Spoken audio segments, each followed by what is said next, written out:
프린트 12쪽이 되겠습니다. 프린트 12쪽이고요. 내용을 함께 보도록 할게요. 자, 여기 보시면 단어의 분류라고 나와 있고요. 중요 학습 내용으로 품사의 개념과 분류 기준. 이거 학습 목표에서 아까 표시했었는데요. 한 번 더 해볼까요? 각 품사의 특징. 체어는 어떻냐? 그 다음에 관계어는 어떻냐? 용어는 어떻냐? 수식어는 어떻냐? 독립어는 어떻냐? 이렇게 되어 있는데 굉장히 친절하게 되어 있어요. 의존명사와 조사를 구분할 수 있어야 돼요. 의존명사와 조사를 구분할 수 있어야 돼요. 수사와 수관형사도 구분할 수 있어야 돼요.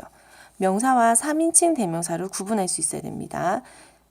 그 다음에 2인칭 대명사와 제기대명사도 구분할 수 있어야 돼요. 이게 이번에 체험 파트의 가장 핵심적인 요소들이라고 생각을 하면 돼요. 관계어는 조사를 구분하고요. 접속조사와 부사격 조사를 구분할 수 있어야 되고요. 서술격 조사와 격조사의 차이를 구분하게 될 겁니다. 용어는 동사와 형용사를 구분하게 되고요. 본용어과 보조용어, 그 다음에 용어의 활용, 어미의 종류, 수식어는 바로의 품사 구분 이런 것들을 하게 될 건데요. 지금 우리 중간고사에서는 여기가 포인트라서 1번, 2번, 3번, 4번 요거를 학습 중요 포인트로 두고 보도록 할게요. 그 중에서도 이 아이와 이 아이가 가장 중요합니다. 자, 밑으로 가셔서요. 여기 보시면 그 품사의 분류 기준에 대해서 나와 있어요. 형태, 변하냐 안 변하냐에 따라서 이렇게 나누었던 거 기억나시죠? 기능에 따라서는 체언, 수식언, 독립언, 감탄언, 관계언, 용언의 모습이 나타납니다. 의미에 따라서 나누면 명사, 대명사, 수사, 관형사, 부사, 감탄사, 조사, 동사, 형용사까지 해서 개별 의미에 따라서는 총 9가지로 나누어지게 됩니다. 자, 명사부터 확인 들어갈게요. 명사는요, 체언에 속해요. 그죠? 지금 우리는 체언을 보고 있어요. 기능상의 분류로. 사람이나 사물의 이름을 나타내는 단어를 얘기를 하고요. 사용 범위에 따라서 특정한 사람에게 지칭이 되게 되면 고유명사, 보통의 명사라고 나누어집니다. 여기에서 고유명사는요. 특정한 사람의 이름, 땅, 나라, 책, 사건, 이름 등인데 이건 영어로 바꿨을 때 바꿀 수 없는 것들이에요. 주로. 그 다음에 보통명사는 모든 대상으로 나누는 것을 얘기합니다. 만약에 사람 중에서 이순신이라는 사람이 있다고 합시다. 영어로 해도 이순신이죠. 네, 난중일기라는 책이 있어요. 그죠? 난중일기도 역시 영어로 해도 난중일기거든요. 반면에 배 뭐 이런 거 있잖아요. 달 이런 거는 영어로 하면 ship, moon 이렇게 바꿀 수 있죠. 이 아이들은 모두 다 보통 명사로 분류를 합니다. 네, 이렇게 간단하게 정리를 해볼게요. 반면에 자립 여부에 따라서 홀로 쓰일 수 있냐 없냐에 대해서는 자립 명사와 의존 명사가 있는데 제가 여기에서는 뭘 좀 더 유심히 봐달라고요. 의존 명사를 조금 더 유심히 봐달라고 말씀을 드렸습니다. 그죠? 자, 의존 명사는요, 명사의 좀 특이한 아이예요. 얘는 특이해서 좀 유심하게 봐달라고 얘기를 하는 겁니다. 의존 명사는요, 명사의 성격을 띠고 있어요. 그러면서도 의미가 형식적이라서 홀로 쓰이지는 못한다는 게 가장 큰 특징이죠. 그러다 보니까 완전 꼭꼭꼭꼭 필요한 게 바로 뭐예요? 네, 맞아요. 반드시 관형어가 있어야만 문장에서 쓰일 수가 있습니다. 하지만 자립성이 없지만 격조사가 붙을 수 있고요. 격조사가 올 수 있어요. 주격조사. 관형어가 수식을 하기 때문에 명사로 나타냅니다. 실질적인 의미는 나타내지 못하고요. 간접적인 의미들만 제시를 합니다. 그게 의존 명사죠. 자, 여기 예를 한번 보도록 할게요. 의존 명사. 저분이 것이 온치가 어쩔 수 없다, 분 따름이다, 터에, 대로는, 줄은, 듯한, 말이, 그루, 켤레, 10명 이렇게 해서 아주 큰 내용이 나타나고 있습니다. 자, 여기서의 포인트는 의존 명사와 조사를 구분하는 거였어요. 자, 저분이 할 때 뒤에 뭐 보이세요? 안 보이면 이상한데? 이거 보이세요? 그럼 얘들아 얘가 의존 명사라는 뜻이잖아. 그러면 이 저는 뒤에 걸 수식해 주니까 얘는 뭐예요? 얘는 관형사예요, 관형사. 그죠? 방향을 살펴주는 관형사에 들어가겠네요. 계속 보도록 할게요. 온지가 할 때 이 온의 니은 보여요? 이렇게 뒤에 보여요. 보이나요? 보여야 되는데 나도 어쩔 수가 없다 보여요. 리을 수가 조사 보여요. 것이 리을 보이죠? 뿐 따름이다 보여요. 보여요. 이다 서술격 조사 썼어요. 서술격 조사. 하는 터에 보이세요? 니은 보이죠? 자, 하는 대로는 못하겠다. 생략이 될 수 있습니다. 여기 보이시죠? 수식되는 거. 그 다음에 양보할 줄을 모른다. 보이세요? 이렇게 들어가는 거. 씻은 듯이 보이죠? 오케이. 한 마리, 세 그루, 두 켤레 얘들은 모두 다 뭐예요? 수관형사예요. 얘도 보세요. 얘는 수관형사인데요. 자, 한 마리의 강아지. 한 그루의 보이세요? 조사 보이시죠? 조사가 생략되어 있지만 보일 겁니다. 신발 두 켤레, 여기 두 켤레가 가능하죠. 얘는 수식을 해주죠. 10명이다. 서술격 조사가 아예 붙었죠. 이렇게 해서 앞에 있는 아이들은 관형사예요. 자, 여기에서 제가 얘기했어요. 의존명사와 조사를 또 구분할 수 있어야 되고요. 수사와 수관형사도 구분을 할 거라는 얘기를 했습니다. 여기에서 한 마리는 수관형사예요. 왜냐하면 뒤에 뭐가 나오니까? 명사가 나오니까. 자, 프린트 마지막 13쪽입니다. 의존명사의 판별이에요. 의존명사의 판별. 자, 무지 중요합니다. 품사의 통용이라는 말 나왔죠? 의존명사와 조사는 품사를 통용해서 씁니다. 특히 만큼, 대로, 뿐, 채, 만들은요. 용언의 뒤에 오게 되면 의존명사이지만 용언의 관형어 뒤에 오게 되면 의존명사인데요. 반면에 채언의 뒤에 오게 되면 당연히 뭘로? 조사로 취급을 합니다. 어디 뒤에 오느냐에 따라서 확연하게 평가가 달라지게 되는 거예요. 자, 그러면 어떻게 나타나는지 한번 확인을 해보도록 할게요. 대로, 아는 대로 이렇게 되어 있어요. 자, 아는 대로 할 때 대로 보이시나요? 자, 이 앞에 니은 보여요? 이렇게 갑니다. 그럼 얘는 의존명사예요. 맞죠? 나는 나대로 해서 나는 뭐예요? 얘는 명사죠. 이거 명사인 거 모르는 사람 없죠? 명사죠. 명사 뒤에 붙었어요. 명사 뒤에 붙는 건 뭐예요? 조사죠. 이렇게 보는 거예요. 한 번 더. 먹을 만큼 니을의 수식을 받았네. 얘는 의존명사예요. 너만큼 명사 뒤에 바로 따닥 붙었어요. 조사예요. 됐죠? 하다가 붙을 수 있는 의존명사도 있습니다. 씻은 듯하다 이렇게 돼요. 끝 씻은 듯하다가 붙을 수 있는 의존명사이죠. 씻은 듯 깨끗하다. 씻은 듯하다 이것도 되는데 어쨌든 이 의는 수식받는 거 보여요? 의존명사예요. 구름에 달 가듯이 하죠. 자, 이거 보세요. 가듯이에서는 가듯이가 하나의 단어로 지금 쓰이고 있죠. 그럼 가다에다가 뭐하듯이라는 어미가 온 케이스예요. 얘는 동사 가듯이 동사이기 때문에 어미라고 합니다. 비가 올 듯하다, 올 것 같은 상황이에요. 이렇게 되어 있죠. 이건 좀 헷갈릴 듯합니다. 상태나 현상을 설명하는 형식형 대소예요. 얘는 확실히 좀 헷갈릴 것 같네요. 어쨌든 명사니까 리을이 수식하면 헷갈릴 거 없네. 아는 척하다 니은 수식 보여요? 뒤에 조사 있는 것도 보이죠? 의존명사. 계속 볼게요. 척한다 보여요? 이렇게 사용을 하고 있어서 의존명사와 이 지금 명사라고 되어 있는 게 다 의존명사예요. 명사와 아닌 것을 구분할 수가 있습니다. 계속 볼게요. 의존명사와 전미사라고 되어 있어요. 좋은 일을 한 이라고 해서 한 사람이라는 뜻이죠. 반면에 지은이 옮기니는 짓다, 지은 사람, 옮긴 사람이라는 뜻으로에 붙여서 전미사예요. 띄어쓰기를 보시면 의존명사는 띄어쓰게 돼 있고요. 전미사는 붙여 써 있는 것을 알 수 있습니다. 그리고 이 의존명사는 하나의 단어로 쓰이잖아요. 전미사는 새로운 단어가 나타나요. 이걸 소위 파생어라고 얘기합니다. 잠깐만 설명을 해서 전미사 조금만 설명을 해드릴게요. 전미사라는 것은 접사 안에 들어있거든요. 이 접사는 단어를 파생을 하는 거예요. 새로운 단어로 만드는 건데 단어의 뜻을 한정하거나 뜻 한정 또는 2번 품사를 바꾸는 데 있어요. 품사 교체. 그래서 지금 여기는 짓다 지은이라는 고 되어 있죠. 글을 짓다.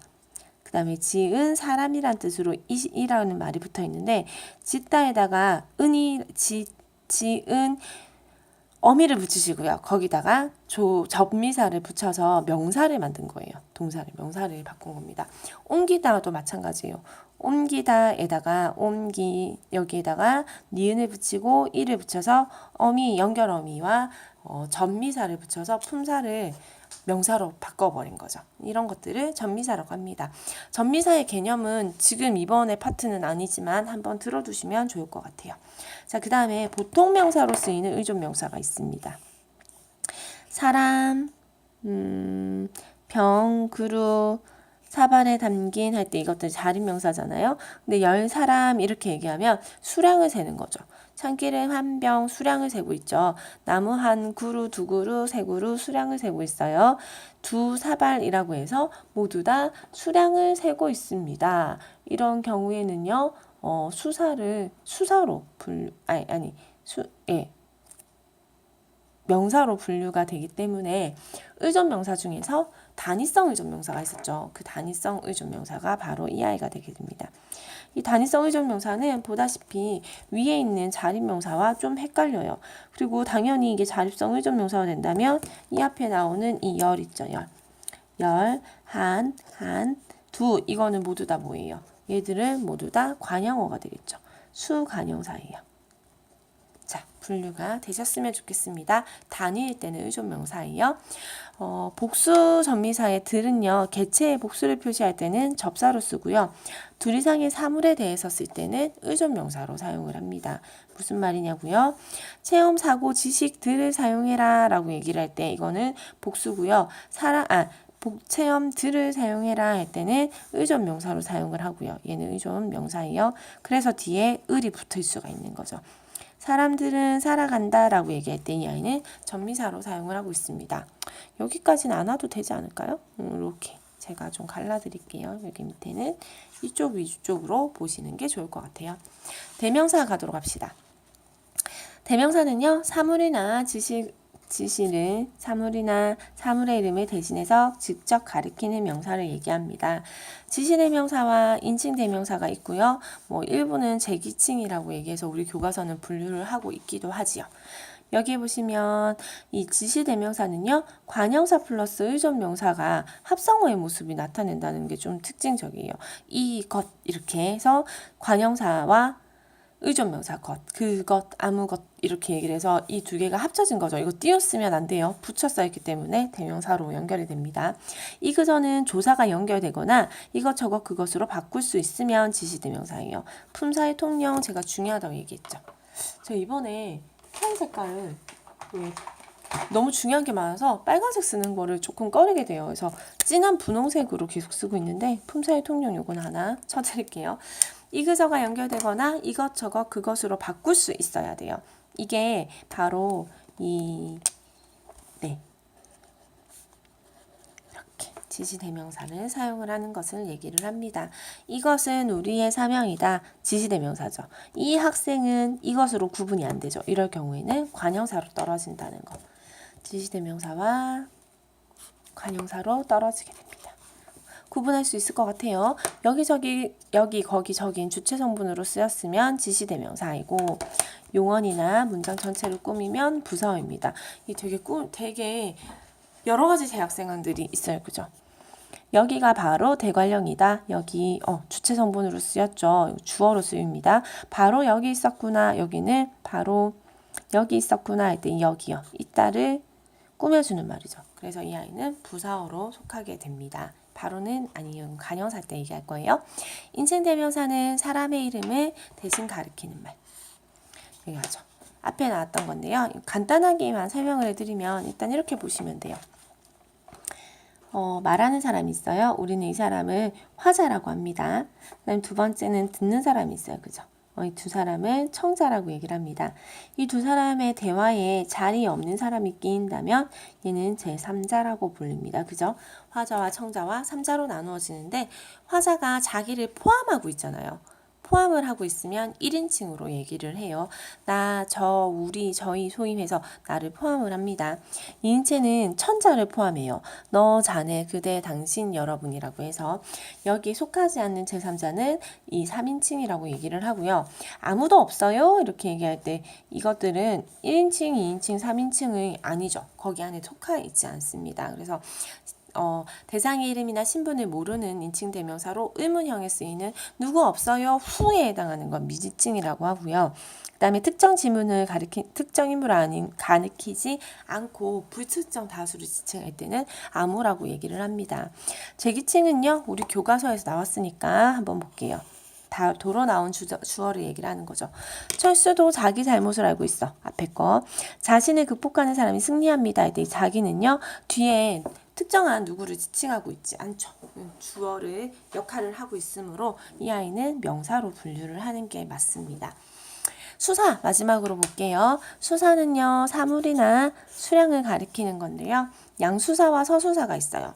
국어계와 한자어가 있고 하나 둘 셋 넷, 하나 둘 셋 넷, 첫째 둘째 셋째 뭐 이런 것들. 그 다음에 양수사에서 한자어는 1, 2, 3 뭐 이렇게 얘기를 하고 있습니다.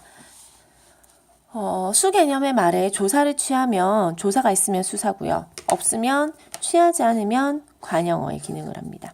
하나의 사건 수식하고 있죠. 붙어있죠. 조사가 붙어있죠. 그럼 얘는 수사라는 거고요. 한 사건 뒤에 있는 거를 수식을 하죠. 천 사람, 사람인데 1000명의 사람이고는 관형사로 분류를 합니다. 차를 나타내는 말이 사람을 지칭하면 명사가 됩니다. 이거 몇몇 반에서 봤었는데요. 첫째다라고 그의 성적은 첫째입니다 라고 얘기할 때는 수사이지만 첫째는 공무원이고요. 둘째는 회사원이에요 라고 얘기해서 이 첫째가 사람을 나타내게 되면 이것은 명사로 취급을 하게 됩니다. 우리 집 첫째예요, 둘째예요, 명사예요. 자, 여기까지 보시면 의존 명사와 그 명사의 대명사 수사, 명사 대명사 수사에 관한 내용을 꼼꼼히 봤었는데요. 중요한 것은 관형사와 의존 명사를 구분해 주는 거. 그 다음에 여기도 보이시죠? 관형사와 대명사를 구분하는 거. 이거 되게 어렵고요. 그 다음에 여기에 나오는 거 수사하고 수관형사를 구분하는 거. 여기도 중심적으로 잘 봐두시기 바랍니다. 교과서에서 문제 하나만 확인하고 넘어갈게요. 자, 다음 밑줄 친 단어의 품사가 어떻게 다른지 물어봅니다. 품사의 통용이죠. 자기를 극복하는 사람이 승리합니다. 문장에서의 주어 기능을 하고요. 조사가 붙어서 이 아이는 우리 명사로 분류를 합니다.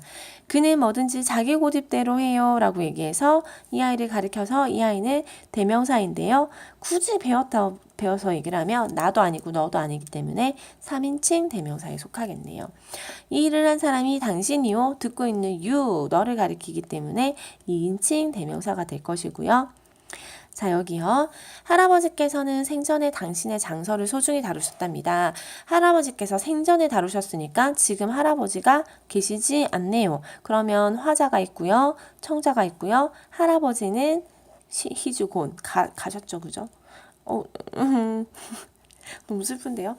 할아버지의 얘기를 하면서 생전에 당신의 장서라고 했으니까 일단 할아버지는 3인칭이에요. 3인칭, 그죠? 근데 이게 할아버지 것의 소유의라는 걸 얘기를 하죠. 소유된 대상은 장서이지만 이 당신이란 말이 할아버지의라는 말을 정하고 있어서요. 이 아이들을 3인칭 제기 대명사로 보기도 합니다. 근데 이 제기 대명사는 사실 우리말에는 잘 쓰는 표현이 아니라서 여기까지 봐두시면 될 것 같아요.